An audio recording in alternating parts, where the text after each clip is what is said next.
สู้เจ้าอย่าไปหลงไปลืมอ่อนกันอยู่เนื้อแก้งสิกขาสู้เจ้าลีๆให้เลยแก้งกำจอมให้เพียนเลยเนื้อโลกาหลงในตาพระเป็นเจ้าเตปอมาหนึ่งสู่อันว่าในมันหยาบหนาคนในก็พระเป็นเจ้าวะเขาจำขึ้นเลียบเห็นด้วยขึ้นปืนพระเป็นเจ้าหนึ่งสู่เตปอมาเนื้อโลกาไล่สร้างปารมีเข้าดังสี่อสังเขปไปแสนกัมพาเนี่ยต้องเสืออันนั้นเราอันว่ามันหยาบนั่นอันนี้ปอดให้เป็นที่สุดนั่นเพราะว่าเป็นปัญญาธิกะพระเป็นร้องเนี่ยเมื่อเขาจะสร้างปารมีนั้นเอาปัญญาเป็นอย่างให้สร้างปารมีเพราะไหนจึงเป็นปัญญาธิกะเมื่อพ้องสร้างปารมีนั้นเพราะว่าเอาปัญญาเอาตั้งหูตั้งหมอลองลงปองแล้วจะสิสร้างปารมีนั้นเพราะไหนจึงเป็นปัญญาธิกะพระเพราะว่าปัญญาธิกะพระเจ้านั้นเขาจะไล่สร้างปารมีนั้นที่เอสุมันสีอสังเขปไปแสนกัมพา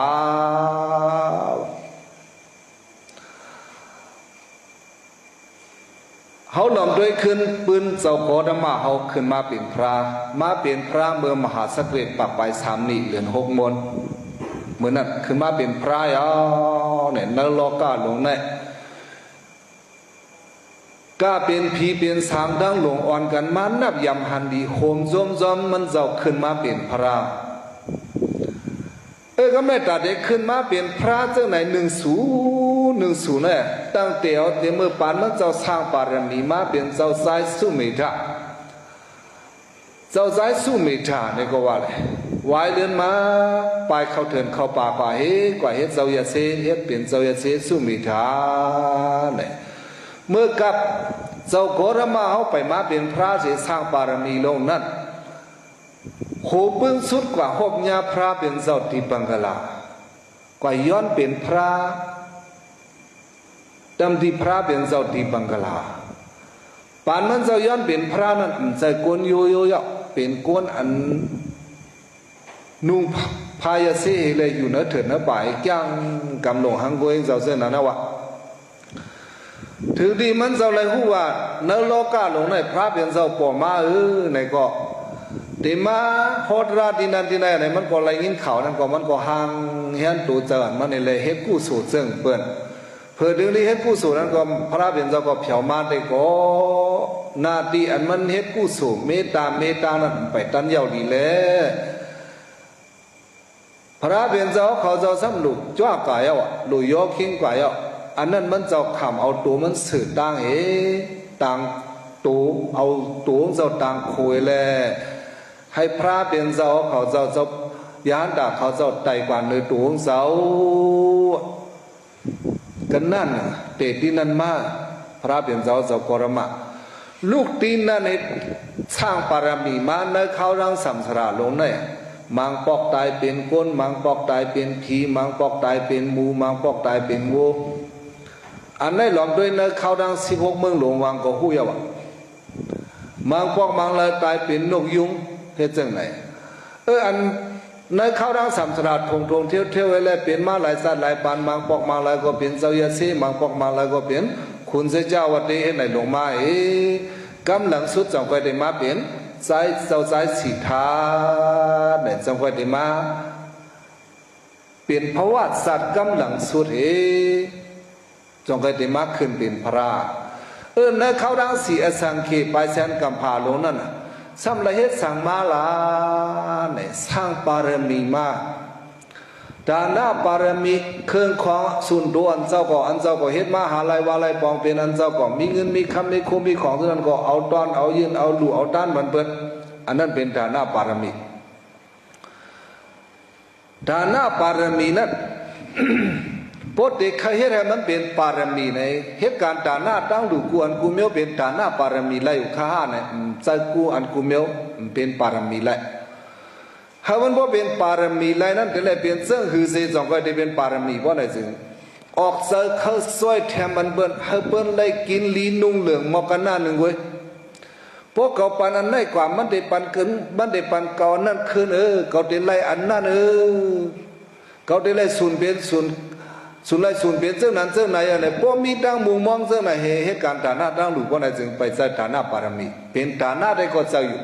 ไปเป็นฐานะบารมีเฮาว่าเป็นฐานะบารมีนั่นได้ก็อำมุงมองนำตอนพรดีสังดีเปิ้นนี่แหละสอนเฮาว่าเปิ้นเข้าอยู่ลีกินวันก็เดียนเสือสาเฮาเปิ้นละอยู่ลีกินวันก็เดียนเสือสาในมกกันนั่นนึงให้แหละซอยดูซอยตานปานนั้นพอได้จึงอันนั้นจงค่อยได้เป็นฐานะบารมีเนี่ยลองนั้นของเราสั่งมา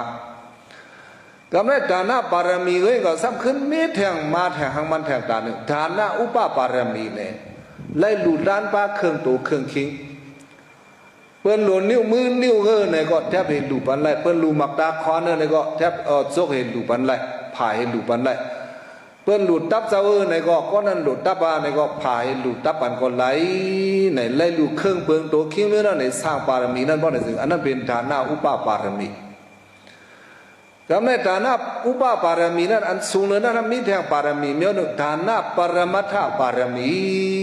เนี่ยอันนั้นเลยดูสายเสือสายเสืออันเจ้าเก่านั้นไว้กาคันสังเหิระพอที่ได้ช่วยแถมเบิ้ลเพราะไหนก็ปอยเอาในปืนพระเปลี่ยนเจ้าขอธรรมพุทธะได้ก็เปลี่ยนพ้องมันเจ้าเลยมาเปลี่ยนปังไตเลยหัวซึ่งนั้นเมื่อพ้องมันจัดเจ้ามาเปลี่ยนปังไตขุนสิกยาสมาสามต้องไม่หนาใครกินนะมีทั้งกินทั้งยำสังยาไหนลงมาสู่ปังใต้ปังใต้ก็วางมันเพราะนั้นก็เจ้าก็ไปกินเนื้อก็เลยสุ่มไผ่แหละเพราะสุ่มไผ่เอาก็หัดเวียนตรงนั้นของไผ่ป้อนเนื้อเขาสุกก็เมื่อไปเอากินในละนาวันไหนทั้งปุ่งหน้าก็นั่นก็คุณสิกยาก็จะเรียกว่ามาทั้งห่างผังคุณสิกยามาจำชินกันมอกกันนั่นเว้ย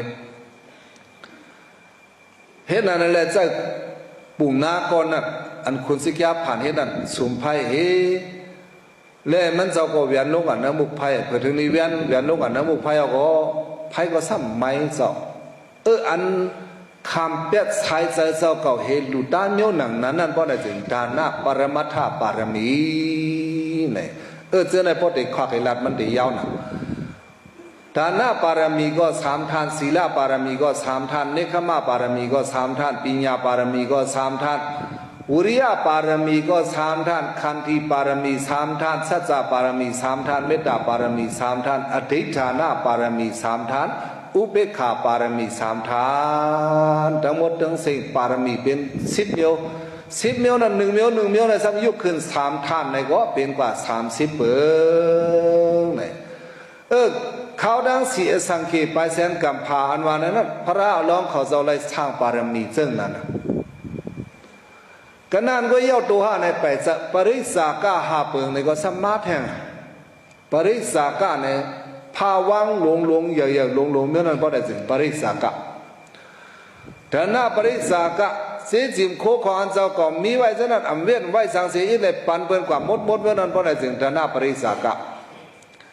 ก็แม่ลูกล้างกลางเตาเจ้าเก่านั่นก็ดูด้านปันเปินไหลนั่นก็เป็นพุทธปริสากะ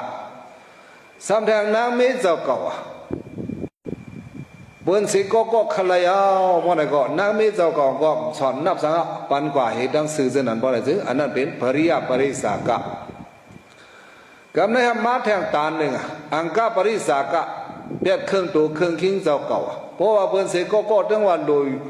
เครื่องตัวคิงเจ้าเก่าอยู่ในก็เครื่องตัวคิงเจ้าเก่านั้นสอนก้าสอนโหสังเลยเอาต้อนปันเอาเมียงปันความเมื่อนั้นก็ได้ถึงอังกาปริสากากำในมาแทงชีวิตปริสากะสายเสือเจ้าก็คำสุนเฮลูปันเปินเมื่อนั้นก็ได้ถึงอันนั้นเป็นชีวิตปริสากะทั้งหมดทั้งสิ้นปริสากะหาเปิงธนาปริสากะพุทธปริสากะปริยปริสากะ